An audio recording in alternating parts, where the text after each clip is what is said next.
सिंधुदुर्ग लोकसभा मतदारसंघात आज मतदान प्रक्रिया पार पडते। आता आपण आलो आहोत राजापूर तालुक्यातील नाटे या गावी आणि या गावात आपण चित्र पाहतोय। उत्स्फूर्तपणे लोक मतदान करण्यासाठी बाहेर पडलीत। अत्यंत शांतता हे या ठिकाणी मतदान प्रक्रिया पार पडते। मोठ्या प्रमाणात नागरिक इकडे मतदान करण्यासाठी बाहेर पडलेत।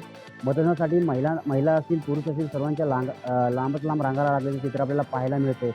या ठिकाणी पोलीस बंदोबस्त देखील तितक्याच अत्यंत चांगल्या पद्धतीने ठेवण्यात आलेला आहे। शांततेत या ठिकाणी मतदान प्रक्रिया पार पडते।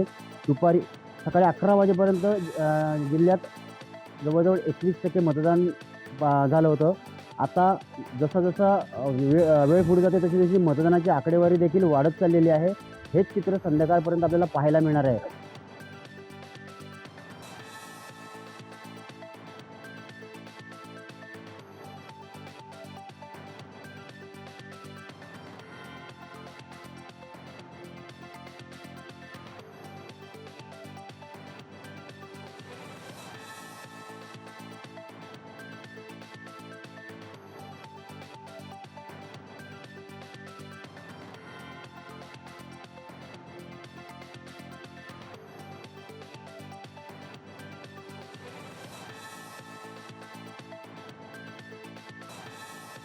टाइम्स डिजिटलला लाईक करा, सबस्क्राईब करा, शेअर करा आणि बेल आयकॉन दाबायला विसरू नका। पाहत रहा टाइम्स डिजिटल।